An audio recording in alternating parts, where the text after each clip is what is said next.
Mesdames et messieurs les journalistes, femmes et hommes de presse, fidèles de notre rendez-vous devenu habituel. Avant d'ouvrir notre séance, je voudrais m'acquitter du devoir de préciser que la quinzaine n'a pas eu lieu depuis presque un mois pour des raisons d'agenda gouvernemental incompressibles. Et donc nous nous en excusons. Ouvrons cette quinzaine du gouvernement par une heureuse nouvelle. Il s'agit de la distinction de votre collègue journaliste à Radio Mucodec, Madame Sinclair, plus connue sous son nom professionnel, à savoir Madame Victoire André Nomby. Son talent et son professionnalisme ont été reconnus et récompensés par le prix RFI Ghislaine Dupont et Claude Verlon pour l'année 2024. Félicitations à votre consoeur qui a ainsi porté haut les couleurs de notre pays. Mesdames, Messieurs, l'échange entre vous, journalistes ici rassemblés, et le gouvernement, représenté ici par son porte-parole, a pour fonction principale d'éclairer ce qui peut paraître flou ou complexe dans la lecture de notre actualité nationale, singulièrement l'action des pouvoirs publics. Il s'agit de fournir les éléments nécessaires à la bonne compréhension par nos populations des tenants, des aboutissants et de la finalité des décisions prises. Bref, il s'agit de délivrer dans nos quinzaines, comme le dit le sage, je cite, « un renseignement qui améliore notre connaissance sur un sujet quelconque ». Fin de citation. Premier sujet d'actualité, la célébration ce 6 novembre 2024, c'est-à-dire hier, de la 38e édition de la Journée nationale de l'arbre. Instituée par la loi du 11 septembre 1984, la Journée nationale de l'arbre est la preuve du rôle précurseur joué par son Excellence M. Denis Sassou Nguesso sur ces questions essentielles. Cette célébration, voulue par le chef de l'État, se déroule depuis de nombreuses années. Elle a été lancée, il y a une quarantaine d'années donc, à un moment où ces questions n'étaient pas à la mode.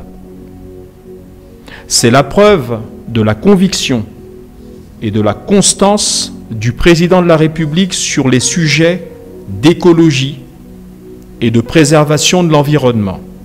C'est la preuve également de sa crédibilité sur ces questions, ce qui est de bon augure pour la position du Congo à quelques jours de l'ouverture de la COP29 à Bakou, en Azerbaïdjan. Le président de la République, à travers cette journée nationale de l'arbre, incite les populations sur l'ensemble du territoire national à planter symboliquement des arbres. Cet acte citoyen est devenu une tradition et s'inscrit dans l'esprit des grandes initiatives qui résistent à l'épreuve du temps. Cette année, l'année 2024, le président de la République a souhaité que cette journée nationale de l'arbre, qui a eu une portée nationale, soit consacrée au verdissement de nos agglomérations urbaines, c'est-à-dire que nos agglomérations urbaines mettent en avant les considérations liées au planting et à tous les bienfaits en termes de climat, d'écologie, d'environnement et tout simplement de bonheur de vivre, mettent tous ces avantages en avant pour que nos villes soient plus agréables. Ces plantings d'arbres participent de la mise en œuvre de la politique de l'État en matière de reboisement et d'afforestation. Ils ont mobilisé les Congolaises et les Congolais dans leur diversité et sensibilité, depuis les simples citoyens jusqu'aux décideurs, des organisations non gouvernementales, de la société civile, aux confessions religieuses, en passant par les associations œuvrant dans le domaine de la forêt. Chacun y a mis du sien. Cette mobilisation populaire constatée hier sur toute l'étendue du territoire national a marqué le succès de la 38e Journée nationale de l'arbre.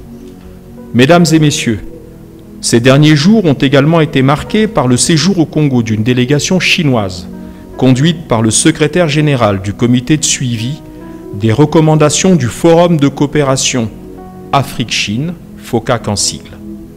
Souvenons-nous que le président Denis Sassou Nguesso co-préside ce forum pour les 4 prochaines années, aux côtés du président Xi Jinping. Il s'agit notamment de mettre en place les conditions d'exécution du plan d'action sino-africain 2024-2028, fondé sur une enveloppe de 50 milliards de dollars mise à disposition de l'Afrique par la Chine lors du récent sommet de coopération Afrique-Chine qui s'est déroulé à Beijing. Nous touchons ici du doigt l'éminente responsabilité confiée à notre président, au nom de ses pairs africains et aux côtés de son homologue chinois, dans le choix et la mise en œuvre des grands projets structurants sino-africains sur le continent pour les prochaines années. Mesdames, Messieurs, sur un autre plan, le gouvernement reconnaît que la situation financière de notre pays a un impact, hélas négatif, sur certaines structures et administrations de l'État, établissements publics et entreprises sous tutelle. Cette situation sociale devenue difficile et parfois scandée au travers des réseaux sociaux amène les pouvoirs publics à se féliciter, malgré tout, de la résilience et de l'esprit de responsabilité des agents et travailleurs concernés. Le gouvernement les encourage donc à poursuivre les discussions avec l'État, dont l'État, la ligne directrice est de privilégier en toutes circonstances le dialogue social. Il s'agit de trouver ensemble des solutions pour juguler la crise et alléger le quotidien de nos concitoyens. Mesdames et messieurs, il est à noter que la fourniture d'électricité à Brazzaville, qui avait connu une crise aiguë ces dernières semaines, crise due à des actes de vandalisme commis sur quelques infrastructures le long de la ligne de transport d'électricité Pointe-Noire-Brazzaville, s'est améliorée, comme s'y était engagé le gouvernement. Cette amélioration est due à la mobilisation des équipes techniques et a permis la réhabilitation des infrastructures, notamment des pylônes endommagés. Mesdames et messieurs, poursuivons les quelques fragments d'actualité à mettre à votre disposition ou à vous rappeler. Entre autres faits marquants de l'actualité nationale de ces derniers jours, nous pouvons citer à l'ouverture de la 2e édition du Forum économique Côte d'Ivoire-Congo, qui se tient depuis le 5 novembre et se déroulera jusqu'au 24 novembre 2024. Le gouvernement y a été d'ailleurs représenté au plus haut niveau, c'est-à-dire par Monsieur le Premier ministre, chef du gouvernement. Il s'agit d'un espace ouvert de promotion économique, culturelle et artistique entre nos deux pays, avec la perspective d'opportunités d'affaires. Voilà, mesdames et messieurs, un bel exemple de coopération sud-sud dont le gouvernement se félicite. Autre élément d'actualité, la réunion le 25 octobre dernier autour du ministre de la Santé et de la Population, des partenaires techniques et financiers, OMS, UNICEF et des officiels de l'ambassade des États-Unis par exemple. Cette réunion en vue de mobiliser des moyens dans le cadre de la lutte contre la variole du singe, autrement dit Mpox. Mesdames et messieurs, voilà les quelques fragments d'actualité relevés ces derniers jours et que je voulais partager avec vous. Avant de passer à nos échanges, permettez-moi d'évoquer la mémoire de 3 éminentes personnalités congolaises qui ont contribué au rayonnement de notre pays et nous ont récemment quittés. Il s'agit de Henri Germain Yombo Pella alias Beethoven, grand promoteur culturel, de Jean-Jacques Ndomba dit le géomètre, maître à jouer de nos Diables Rouges de football d'il y a quelques décennies, et Michel Boïbanda, musicien immense qui a égayé nos loisirs. Une pensée pour eux. Passons à présent à nos échanges. Merci pour votre attention. Edgar Boukilo, Info 240. Monsieur le ministre, il y a un tollé provoqué par l'augmentation surprise des forfaits Internet par les opérateurs de téléphonie. Question, est-ce que le gouvernement était informé avant cette augmentation? Cette augmentation est-il unilatérale?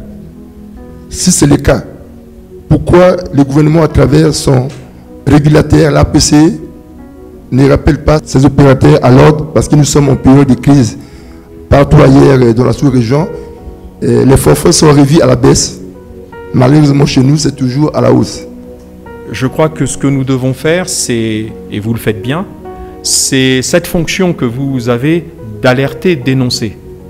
Eh bien, le gouvernement qui est soucieux du panier de la ménagère, et le forfait Internet fait partie, comme les aliments, comme tous les produits de base, d'un élément essentiel. Aujourd'hui, nos compatriotes, notamment les plus jeunes, qui sont parfois et souvent des gens qui n'ont pas beaucoup de moyens, eh bien, sont pénalisés si les forfaits augmentent.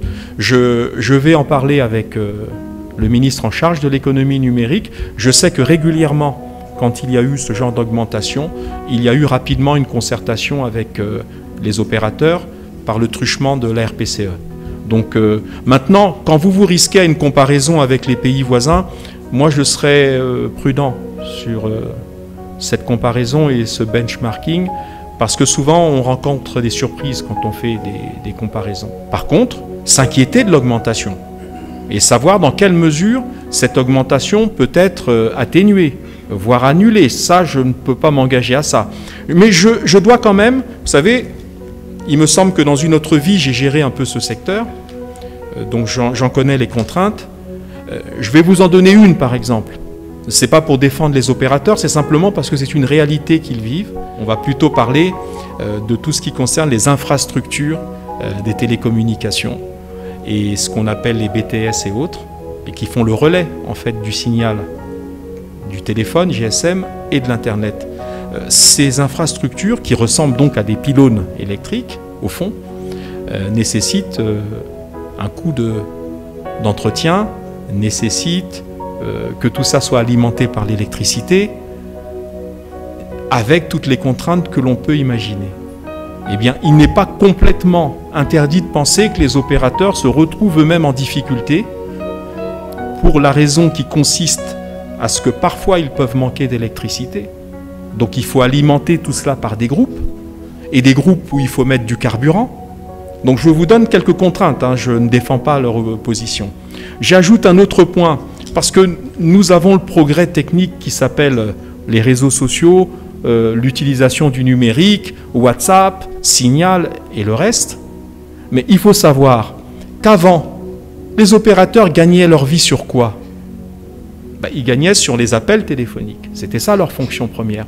Aujourd'hui, quand vous vous connectez sur WhatsApp, quand je me connecte sur WhatsApp, une fois que vous avez pris le forfait, qui va vous permettre peut-être de parler ou de converser ou d'envoyer des données, des vidéos, des audios, tout ce que nous voulons, du texte, le forfait n'intègre pas réellement le niveau de consommation des consommateurs, parce que le forfait, on vous dit, vous avez pris un forfait de temps de francs CFA, ça sera un forfait mensuel, mais c'est bon. Vis-à-vis de l'opérateur, vous avez payé. Est-ce que vous me comprenez? Vous avez payé. Mais pendant ce temps-là, lui, il doit entretenir ses infrastructures. Vous voyez, c'est un peu ça la contradiction. Mais, vous avez raison, à un moment donné, il faut demander aux opérateurs peut-être de tenir compte de l'environnement, du climat, et de tout cela. Je remonterai l'information à mon collègue, mais encore une fois, il faut balancer la chose en tenant compte des contraintes qui sont celles des opérateurs. Je suis Ernest Blanchard-Dimi pour le groupe Razanet, c'est un groupe de médias en ligne. Ma première question est toute simple. Pourquoi la crise du carburant perdure-t-elle? La deuxième, elle est aussi simple. Il est arrivé, je crois que c'était un vendredi, en Radio Congo, par les voies par lesquelles nous les suivons d'habitude. Enquête menée, il nous a été révélé que le Congo aurait des dettes vis-à-vis d'un partenaire. On nous a parlé des mots un peu difficiles, broadcast et autres. Bon, je ne sais pas, vous en savez sûrement quelque chose. Alors, qu'est-ce qui s'est passé réellement quand on arrive à ce qu'un instrument de souveraineté tel la radio et la télévision d'État puisse quand même cesser de mettre dans un pays en crise comme le Congo. Que s'est-il passé? Est-ce que les précautions sont prises pour qu'on ne vive plus ça prochainement? Bon, pour la crise du carburant, malheureusement, les mêmes causes produisent les mêmes effets. Et j'ai souhaité échanger sur le sujet avec le directeur en charge au niveau de la SNPC des questions d'approvisionnement. Il s'avère que pour des raisons diverses, nous n'avons pas obtenu le contact direct avec notre interlocuteur, mais nous communiquerons parce que, au-delà de la quinzaine du gouvernement, nous communiquerons par les voies officielles quand nous aurons une information, et pourquoi pas sur les réseaux sociaux, et pourquoi pas non plus dans notre groupe qui permettra d'éclairer l'ensemble des hommes et femmes de presse qui pourront eux-mêmes éclairer les populations. Il s'agit de quelque chose d'extrêmement désagréable. Hier, je cheminais dans la ville en quittant mon bureau, et nous sommes arrivés à un point que je ne nommerai pas, mais proche d'une station, et j'ai vu mon chauffeur qui quittait. Vous voyez, il y a deux voies, celle qui part comme ça et celle-là. Et j'ai vu que les voitures devant nous bifurquaient pour prendre à contresens la voie des véhicules qui venaient comme ça. Et j'ai demandé à mon chauffeur, mais qu'est-ce qui se passe? Et en fait, tous les véhicules qui étaient devant nous étaient arrêtés pour attendre le carburant qui se situait dans une station qui était à quelques dizaines de mètres de là. Mais une file extrême. Donc, bien entendu, il s'agit d'un inconfort pour tout le monde, parce que nous avons dû nous bifurquer sur le côté. Donc, c'est une question fondamentale, et la SNPC travaille d'arrache-pied pour faciliter l'approvisionnement. Vous savez qu'il y a quelques semaines, on avait eu une contrainte qui était liée à un mouvement social auprès du CEFCO. Il y a peut-être une récurrence de problèmes dans les circuits de distribution, et le gouvernement travaille pour la résolution de ce problème. Parce que malheureusement, les circuits mafieux que nous appelons couramment les Kadhafi s'en donnent à cœur joie. Et aujourd'hui, quand vous devez vous approvisionner chez ces gens-là, eh bien vous avez un prix du carburant qui est prohibitif. Et vous avez un deuxième problème, c'est la qualité de ce carburant. Parce que la crainte et le soupçon qu'on a vis-à-vis des Kadhafi, c'est que non seulement ils augmentent le prix, mais en plus vous ne savez pas s'ils coupent ce carburant de manière à finalement quelque part abîmer nos véhicules et nos moteurs. Donc c'est une question fondamentale sur laquelle le gouvernement travaille et pour laquelle nous aurons des réponses pour le rétablissement du service de carburant dans des délais très courts. La coupure de Télé Congo et Radio Congo, vous êtes un journaliste d'investigation, vous êtes le premier à m'en parler. C'est-à-dire, vous avez pu suivre cela. Ça s'est passé effectivement. Dieu merci, ça a duré quelques heures, 3, 4 heures.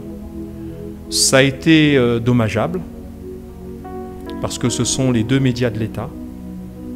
Et quand les deux médias de l'État s'arrêtent, nous sommes en Afrique, il peut y avoir des craintes sur la nature de la suspension des services.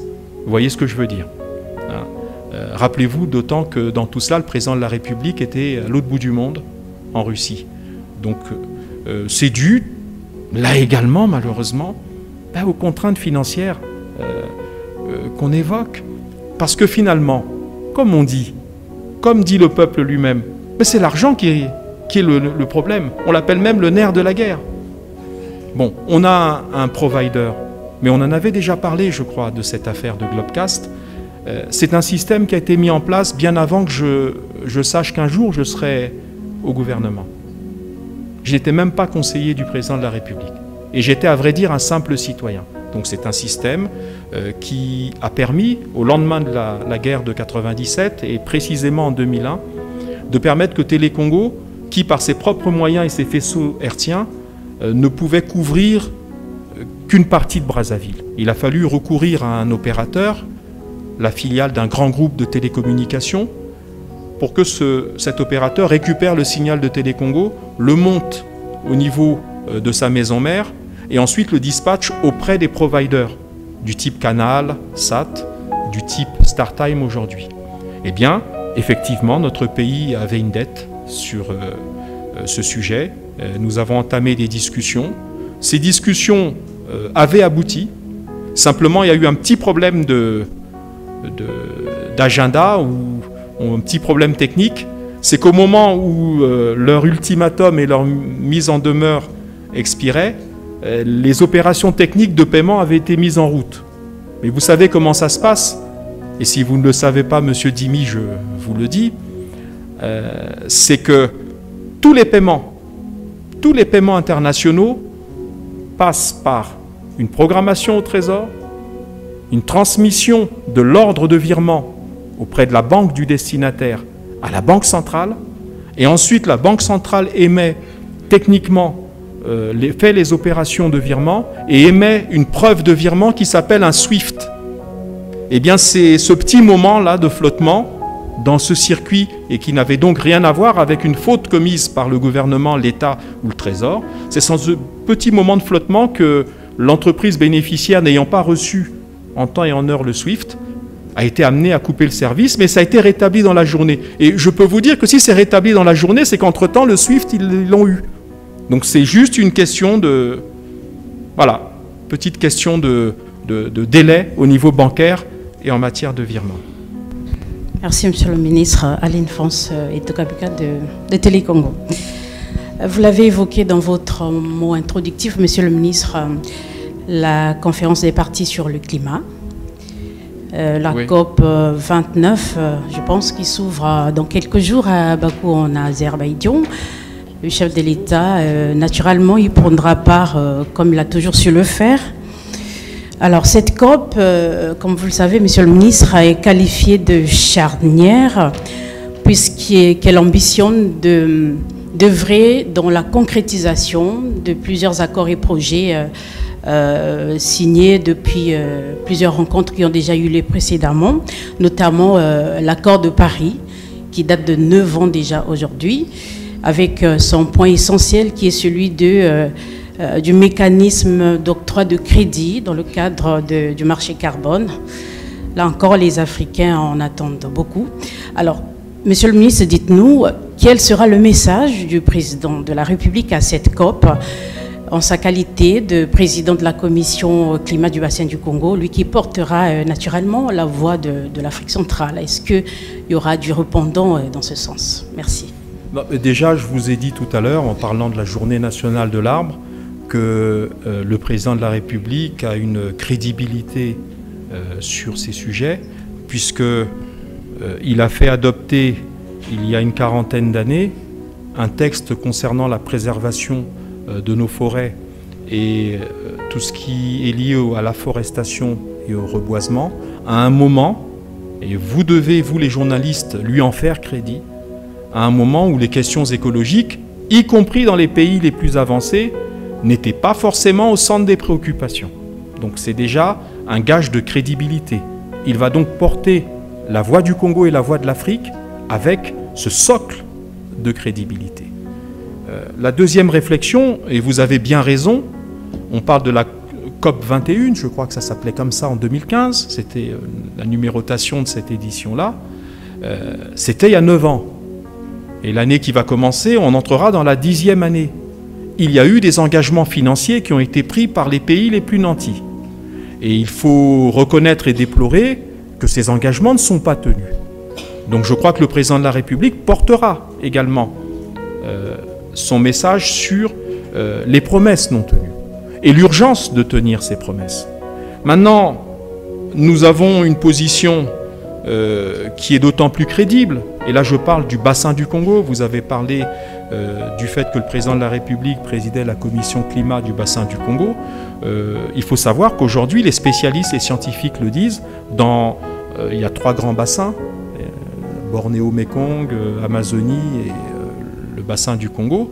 Aujourd'hui, au moment où nous parlons, le bassin du Congo est le seul qui arrive à avoir un solde positif pour ce qui concerne les questions du carbone. C'est-à-dire que c'est le dernier bassin qui aujourd'hui arrive encore à maintenir les conditions qui permettent la protection de la biodiversité.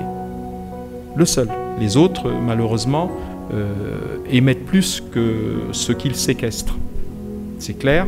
Et donc voilà, pour toutes ces raisons, c'est-à-dire la crédibilité du président en tant que leader mondial sur ces questions depuis des années, des décennies, la nécessité pour les pays les plus nantis de respecter enfin leurs promesses. Nous avons, pour ce qui concerne le bassin du Congo, ma collègue la ministre Soudan Nono en parle régulièrement, fait le nécessaire pour rendre bancables des projets au profit des communautés locales, permettre que l'accompagnement, la contrepartie de la non-exploitation sauvage de cet environnement-là soit compensée par le financement des projets communautaires au profit des populations concernées. Nous sommes prêts, c'est-à-dire que le bassin du Congo est prêt à recevoir les financements qui sont promis depuis près de 10 ans. Je crois que le président de la République rappellera à ses pairs réunis en Azerbaïdjan toutes ces nécessités-là. Et enfin, ce que j'ai dit sur la séquestration du carbone, c'est une réalité scientifique que vous pouvez vérifier. Merci. Je suis Michael Gatier, je prends la parole au nom de Focus Media, qui est un média en ligne. Monsieur le ministre, Monsieur Ernest Dimi a posé une question assez importante sur le carburant qui en réalité cause préjudice pratiquement à tout le monde, à tous les Congolais, le social des Congolais. Vous avez répondu, vous avez donné une réponse qui malheureusement ne convainc pas en réalité. Parce que nous parlons des sujets d'actualité, pas plus tard que hier, vous étiez avec votre collègue en charge en réalité des questions liées aux hydrocarbures. Mais quand Monsieur le ministre nous donne cette réponse, j'ai l'impression que c'est une question qui n'est pas prise au sérieux, en réalité. Permettez-moi. J'ai deux questions. Écoutez, laissez-moi répondre à votre mise en cause. D'abord, avant de parler de vos questions, vous ne pouvez pas dire à un ministre qu'une question n'est pas prise au sérieux. Simplement, nous constatons tous la crise. Vous savez, le rôle d'un gouvernement, le rôle d'un porte-parole de manière un peu plus précise, n'est pas de venir vous exposer les tourments qui justifient une situation. Le rôle du gouvernement et le rôle du porte-parole qui reporte à l'opinion ce qui est fait ou décidé par le gouvernement, c'est de vous apporter une information quand elle sera mûre. Si vous voulez que je vous mente et que je vous dise des choses qui sortent de mon seul esprit, je peux le faire, mais je ne crois pas que ce soit utile. Ce qui est important, c'est de savoir qu'il y a un problème, que ces problèmes sont des problèmes de distribution, que nous les connaissons année après année, et qu'il y a probablement une responsabilité, et je vous le concède, des pouvoirs publics pour essayer de faire cesser cette situation. Maintenant, quand nous aurons effectivement toutes les réponses sur ce qui va permettre de juguler la crise, eh bien à ce moment-là, nous les porterons à votre connaissance. Voilà ce que je vous ai dit. Je n'ai pas dit que nous ne les prenions pas au sérieux. Ça, c'est votre interprétation et votre jugement, et je vous demande, s'il vous plaît, de ne pas considérer que tout un gouvernement serait animé par le manque de sérieux. Nous y travaillons, et quand nous aurons jugulé l'affaire, on n'aura pas forcément besoin de venir vous rapporter les résultats de cette politique pour ramener au plus vite le carburant dans les pompes, mais vous le constaterez, et nous le constaterons tous, parce qu'au fond, nous sommes tous victimes du même problème qui est celui de la pénurie de carburant. La différence entre vous et moi en tant que gouvernant et vous en tant qu'usager, c'est que nous, en plus du fait d'en être victimes, on doit trouver les solutions. Et nous nous y attelons. Voilà ce que je tenais quand même à vous dire pour vous amener quand même à atténuer votre jugement et employer des termes aussi forts que le manque de sérieux. On s'y attelle. Merci. Je disais tantôt que j'ai deux questions. Je vous en prie. La première a été déjà amorcée par Madame Aline France-Etokabeka. C'est justement lors de l'interview hier, à l'opération de planting, le président parlait de la nécessité de tirer profit du dividende de forestier. Il parlait en réalité de toute l'Afrique. Nous partons à Bakou. En réalité, quelle est la position du Congo dans ce sens? Parce que j'ai assisté à plusieurs échanges de Madame Arlette Soudan Nono sur ces questions-là. Mais elle faisait comprendre aux journalistes qu'en réalité, le Congo a un déficit en termes d'experts. Et quand le Congo va à ces grands rendez-vous, en réalité, le Congo est en mal d'experts sur ces questions-là. Et en réalité, les projets ne sont pas assez bancables que ça. Est-ce que cette fois-ci, on va en réalité espérer à une grande attente? Parce qu'il ne s'agit pas de participer que pour participer. La deuxième question, il s'agit des questions de priorité au Congo. Aujourd'hui, on le sait, la Société nationale de transport est en grève aujourd'hui. Le CHU, on parle aussi de l'université Marien Ngouabi, j'en passe. Mais on se demande, en réalité, au Congo, quelles sont les priorités pour le Congolais, pour le Congo. Parce qu'on constate que le Congolais manque de tout, pratiquement de tout, même le minimum existentiel. Le Congolais en manque. L'éducation des étudiants aujourd'hui, la formation y compris, on n'en parle pratiquement pas sur le gouvernement, on n'en parle pratiquement pas sur les médias. Parce que si ça peut être une information, aujourd'hui Marien Ngouabi est pratiquement à 1 mois de grève aujourd'hui. Quelle est la priorité en réalité? Merci. Bon, vous êtes avec votre ton, avec votre brutalité dans le jugement, bon, on va accepter hein, le principe. Alors, la première question, je crois que dans le déroulement des grandes conférences comme les COP, et donc la COP 29 qui arrive, il y a 2 phases, voire 3. Il y a une première phase, ce sont les experts, justement. Donc, au moment où nous parlons, nous pouvons considérer que nos experts sont à pied d'œuvre. Je ne sais pas dans quelle instance et à quelle occasion ma collègue aurait dit qu'on manque d'experts. Non, je crois peut-être qu'elle a dit qu'on n'a peut-être pas assez d'experts pour pouvoir multiplier notre présence dans les différentes instances tout le long de l'année, peut-être.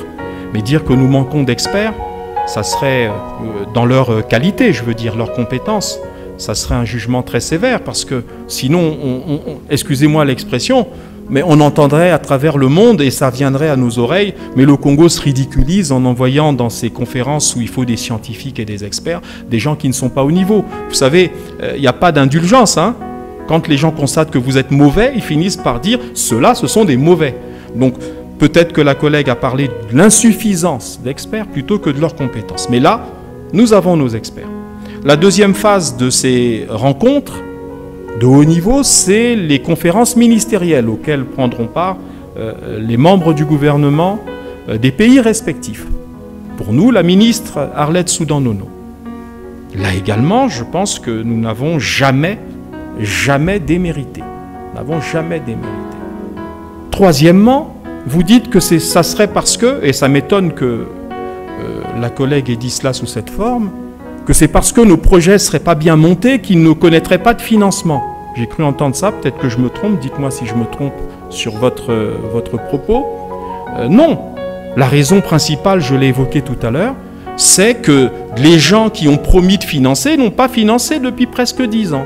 Ce n'est pas parce que nos projets sont mauvais, on rédige ces projets, on les conçoit avec les experts les plus pointus, pas seulement les experts congolais que vous considérez comme incompétents, mais avec des experts financiers, avec des banques, avec les grandes ONG qui accompagnent les gouvernements à travers le monde sur la conception de ces projets et leur exécution. Donc le problème, ce n'est pas l'incompétence qui empêche de mettre en œuvre les projets, c'est tout simplement qu'il n'y a pas d'argent. Eh bien, quand il y aura de l'argent, et c'est pour ça que j'ai dit que le président de la République va porter la parole de l'Afrique et du bassin du Congo en particulier, ne manquera pas d'aborder cet aspect-là. C'est-à-dire la nécessité que les pays et les organisations qui avaient promis des financements exécutent de manière effective leurs promesses. Maintenant, vous me demandez quelle sera la parole du président de la République là-bas. Je laisse au président de la République la primeur du message qu'il va porter là-bas. Le deuxième point, ce n'est pas une question. Vous dites que quelles sont les priorités. En gros, vous n'avez pas les bonnes priorités, ceci et cela. Je crois que sur ce sujet, et cela fait même l'objet, je crois, des 2 ou 3 dernières quinzaines, où les journalistes que vous êtes avaient soumis au porte-parole du gouvernement les difficultés qui sont celles des différents services publics et des administrations, des établissements publics sous tutelle et des entreprises d'État. C'est quelque chose aujourd'hui de notoire.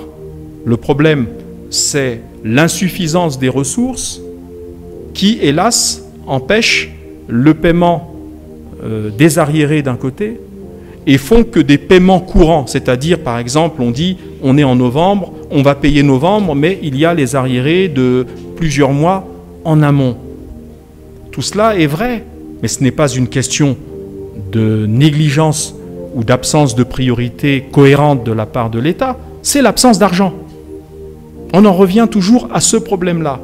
J'ajouterai d'autres éléments, mais je vais les aborder, on va dire, juste de manière symbolique et un peu en allusion, pour que nous nous comprenions. Il y a dans les sociétés, les établissements ou les administrations en difficulté, peut-être aussi la nécessité de regarder si les ressources qui sont générées par l'activité sont effectivement affectées à la gestion des charges. Nous ne sommes pas une économie soviétisée, c'est-à-dire on n'est plus un pays communiste où c'est l'État qui sortait de sa caisse et qui donnait régulièrement. Il y a donc une part à faire entre la nécessité pour l'État d'avoir le plus de ressources possible, je dis bien le plus de ressources possible, et c'est le fameux comité de trésorerie et en charge de l'optimisation des ressources. C'est ce comité qui va nous apporter la solution. Récemment, nous avons vu passer une correspondance, un communiqué pour être précis, du ministère des Finances qui parlait d'un programme national d'optimisation des ressources de l'État et du Trésor public en particulier. Voilà tout ce qui va nous permettre d'alléger le poids de la dette chaque mois, peut-être de prolonger les délais de remboursement. Il y en a qui sont aujourd'hui à 2026.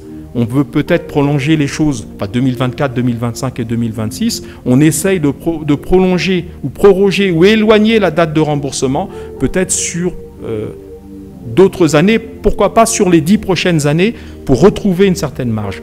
Voilà, c'est un problème de trésorerie, ce n'est pas un problème de priorité qu'on ne prendrait pas en compte. Hein, je tiens quand même à le souligner, le gouvernement est à la tâche et s'arrange au maximum pour réduire les charges mensuelles qui peuvent être dues à la dette. Enfin, j'ajoute un point que j'ai dit en introduction sur le sujet. Le gouvernement, bon, d'abord, vraiment félicite les agents concernés pour leur résilience malgré la crise. Ils optent pour des revendications qui sont des revendications pacifiques, qui sont des revendications dans la paix, et le gouvernement s'efforce, à chaque fois qu'une revendication est mise en avant, de recevoir les syndicalistes ou les collectifs et privilégie avec eux, et c'est leur honneur à eux qui sont dans la difficulté, privilégie le dialogue social. Fulgence Zekito Brazanet. Monsieur le ministre, depuis un moment, dans certains quartiers de Brazzaville, les camions de l'armée ramassent et les ordures et les bacs à poubelle de la société Averda. Ma question est celle de savoir, le contrat entre le gouvernement congolais et la société Averda est toujours en cours.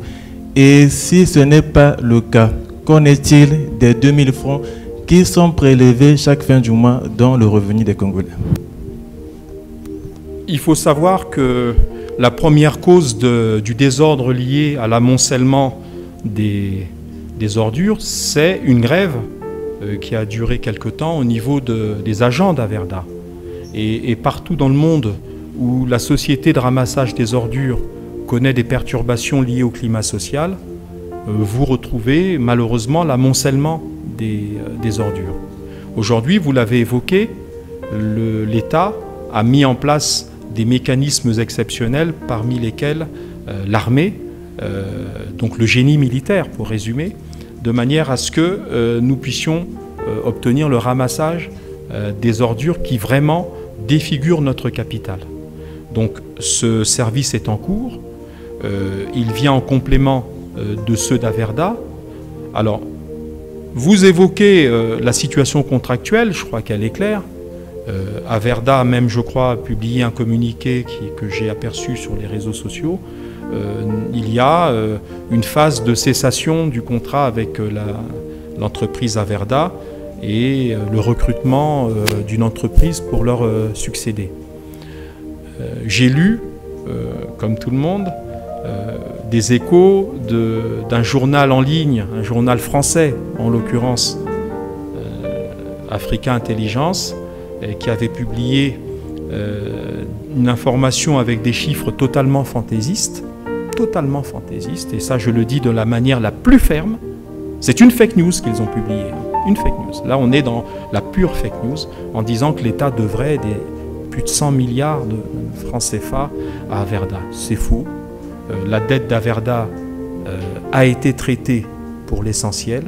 Et aujourd'hui, je suis en mesure de vous dire qu'il y a un reliquat de 15 à 16 milliards dû à Averda. Vous voyez, ce n'est pas ces montants de 100 milliards, c'est faux. La dette résiduelle d'Averda, c'est 16 milliards. Donc, le gouvernement communiquera, le moment venu, avec les services compétents de la mairie de Brazzaville, quand le contrat va cesser et quand l'entreprise qui va succéder sera mise sur les fonds baptismaux et se mettra à la tâche. Pour l'instant, le contrat n'est pas encore résilié, donc l'obligation de payer est là. Alors je comprends, vous faites le lien entre les ordures qui se sont accumulées du fait de la grève et la persistance du paiement de cette taxe.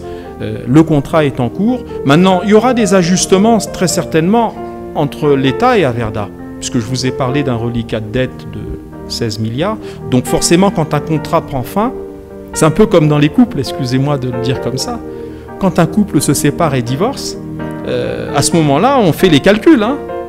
Moi, j'ai apporté tant, j'avais fait ceci, mais il faut me rendre cela. Donc c'est à ce moment-là, au moment du divorce, quand il sera consommé, que les parties prenantes, nous d'un côté et Averda de l'autre, eh bien, on va régler ces comptes-là de manière à dire « mais on a versé 2000 par un machin, et c'était un moment où votre service n'était pas ceci, pas de qualité ». Donc c'est des choses qui se feront. Je comprends votre souci, mais elle s'évoque plutôt dans le cadre des discussions, des négociations qui se font au moment de la rupture. Donc ça se fera à ce moment. Gustavo Sira, je représente le média Écho du Vrai.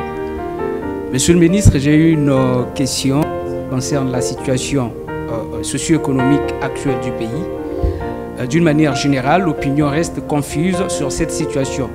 Pourriez-vous nous dire, monsieur le ministre, quel type de crise le pays traverse? C'est une crise de la dette. Je crois que le gouvernement a communiqué là-dessus de manière abondante. Et je vous rappelle le communiqué dont j'ai parlé du ministre des Finances d'il y a quelques jours, qui a été partagé sur les réseaux sociaux et qui, de manière synthétique, et si j'en donne quelques points, dit en gros, notre problème, c'est pas qu'on n'encaisse pas d'argent. Notre problème, c'est qu'on a, sur le marché financier de la CEMAC, principalement, emprunté dans des conditions de court terme que nous avons pu supporter pendant un temps, et aujourd'hui, face à la puissance des montants à rembourser mensuellement, l'État s'est retrouvé, parce que c'est des remboursements qui sont évidemment nécessaires, vous empruntez, vous remboursez. Eh bien, cette charge était devenue telle qu'il fallait mettre en place un mécanisme interne, c'est le comité de trésorerie et d'optimisation des ressources. Le comité de trésorerie présidé par le chef de l'État est composé des ministres compétents, depuis le Premier ministre jusqu'au ministre sectoriel, et donc chercher à renforcer le niveau de ressources que nous avons chaque mois pour faire face plus facilement. C'est cela le premier problème. La deuxième solution, après avoir mis en place des mécanismes pour renforcer, augmenter les ressources, les optimiser comme ils disent dans leur langage financier, mes collègues du gouvernement, le deuxième mécanisme, c'était de négocier avec nos créanciers sur le marché financier de la CEMAC notamment, pour obtenir ces interlocuteurs qu'au lieu de rembourser en 2025, on rembourse par exemple en 2030 ou 2035 et qu'on essaye de réduire le poids mensuel des remboursements. Ce sont les deux mécanismes sur lesquels nous nous appuyons. Donc je résume, la cause c'est une charge mensuelle et donc annuelle qui pèse sur nos capacités de remboursement et donc nous rend parfois incapables de gérer les charges courantes. Et la deuxième chose, les solutions, c'est d'optimiser les ressources en interne, trouver le maximum de possibilités de renforcer les ressources financières, là où on constate peut-être des gaspillages, peut-être des fraudes, peut-être ceci ou cela. Et enfin, de négocier avec les fameux créanciers à court terme pour obtenir d'eux des allongements pour la durée de remboursement, un aménagement des intérêts moratoires et tout ce qui peut permettre de nous rendre un peu plus à l'aise pour respecter nos charges courantes. Tressika Kipembe pour GoTV. Je parlerai sport. La première préoccupation, le Congo est menacé de sanctions par la FIFA suite au bras de fer qui se passe entre la commission ad hoc et le bureau du comité exécutif de la Fédération congolaise de football. Il y a quelques jours, l'Assemblée nationale avait convoqué les 3 parties, le comité exécutif, le ministère en charge des sports et puis la commission ad hoc pour prendre à bras le corps ce problème afin de résoudre et apporter une solution. Mais jusqu'à ce jour, rien n'a été fait.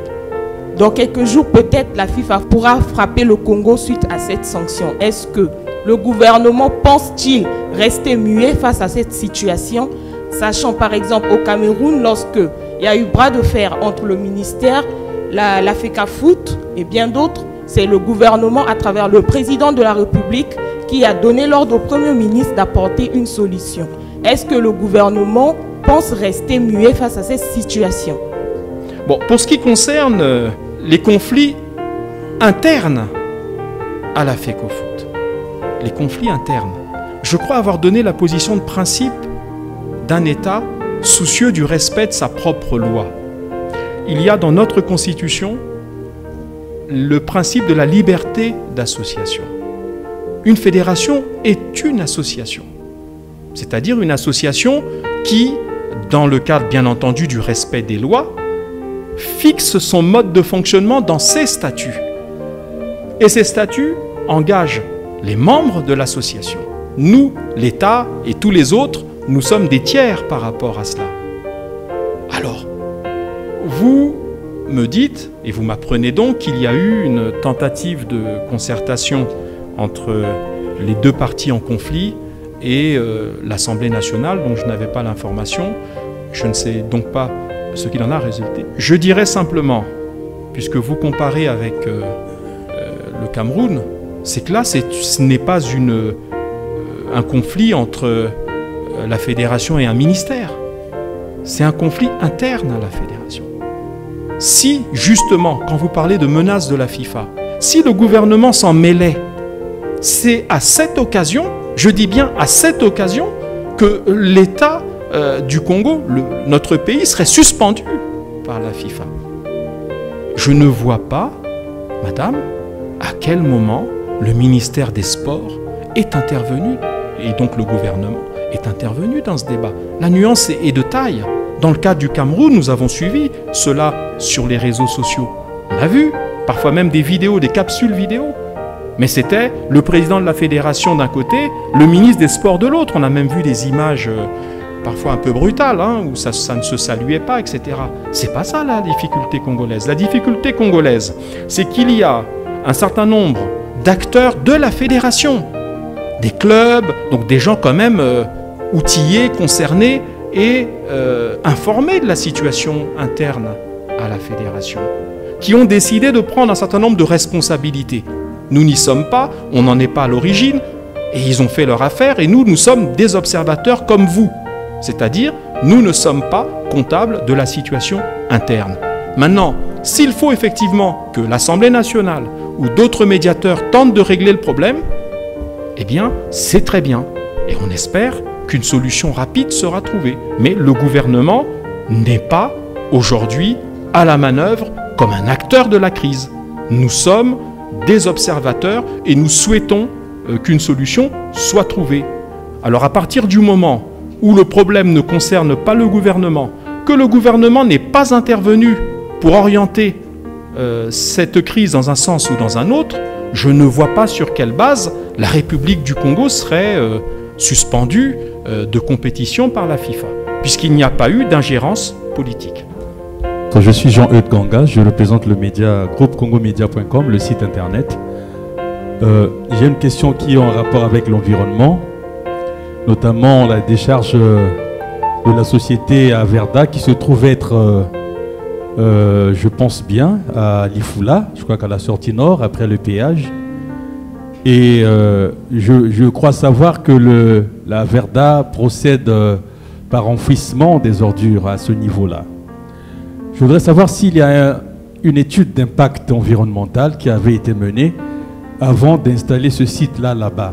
Parce qu'on sait qu'il y a la nécessité de protéger les nappes phréatiques qui sont là. L'Ifula est une zone périphérique de Brazzaville, donc qui est appelé à recevoir, sinon qui reçoit déjà des lotissements.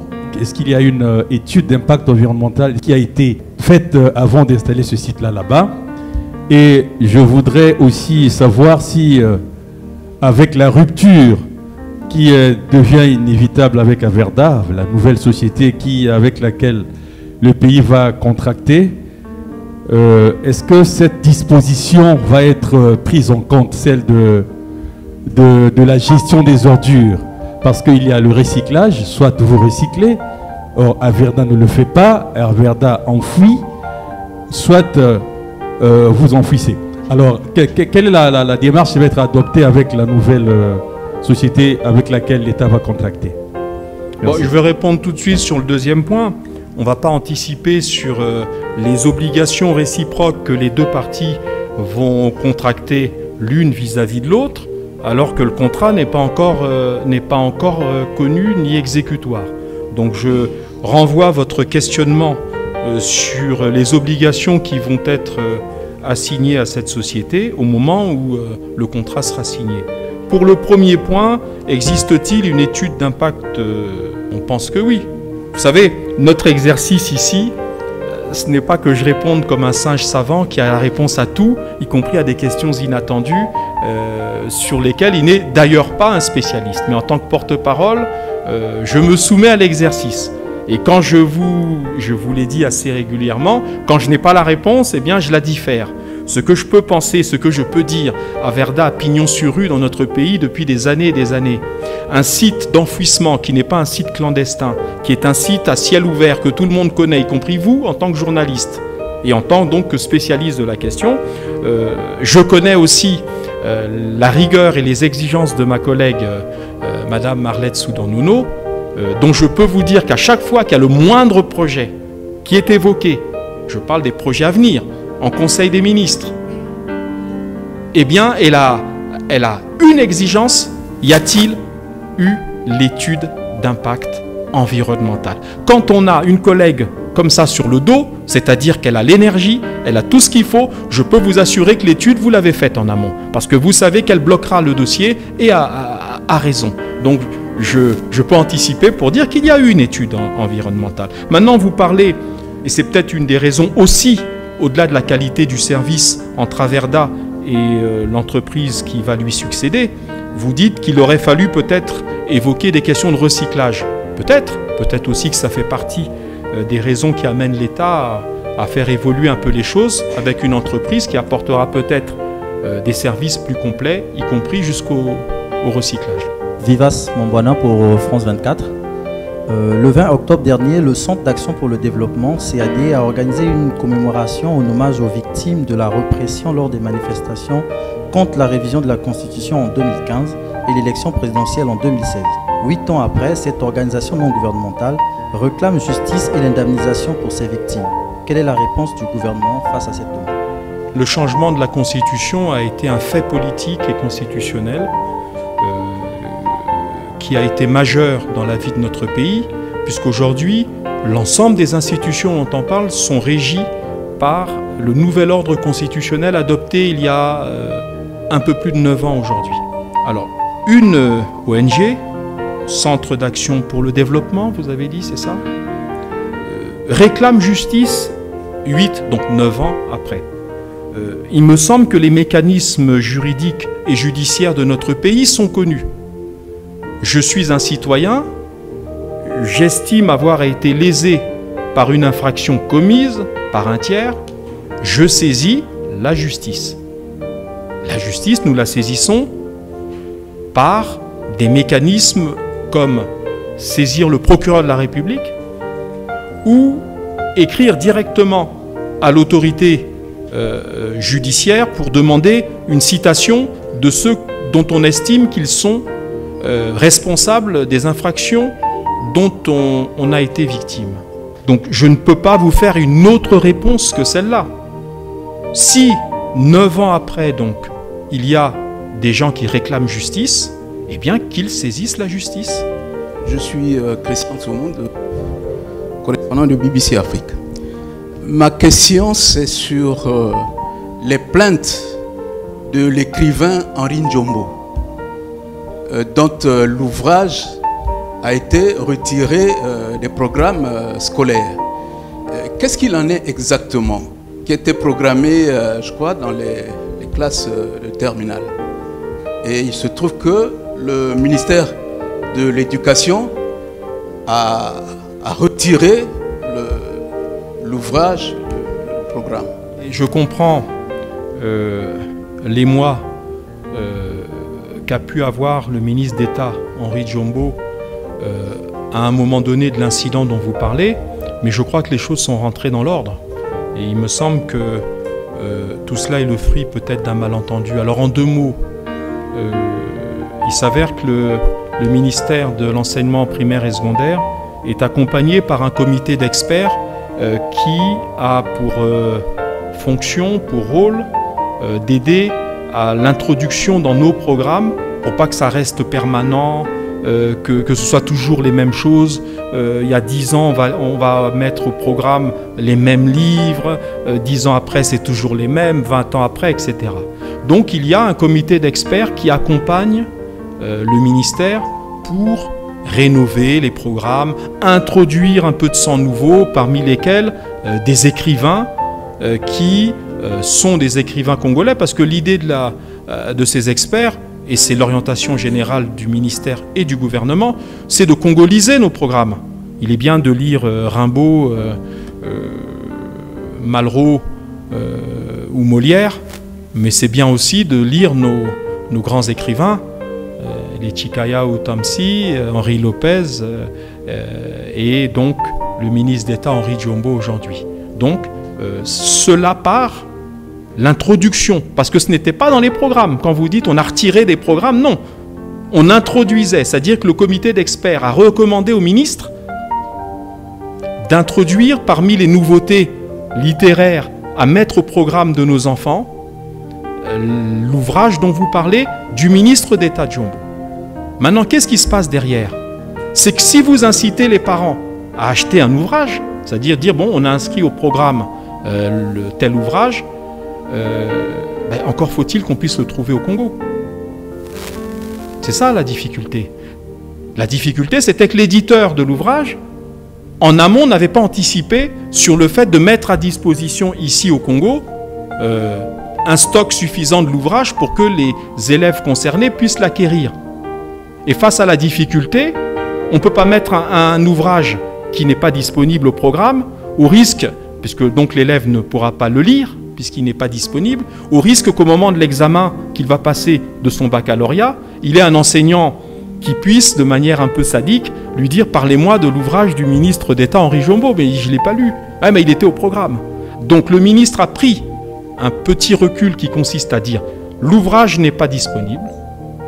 L'éditeur a pris l'engagement que pour l'année scolaire prochaine, cet ouvrage sera rendu disponible, donc il va mettre en œuvre une production et une arrivée au Congo de l'ouvrage du ministre d'État Henri Njombo.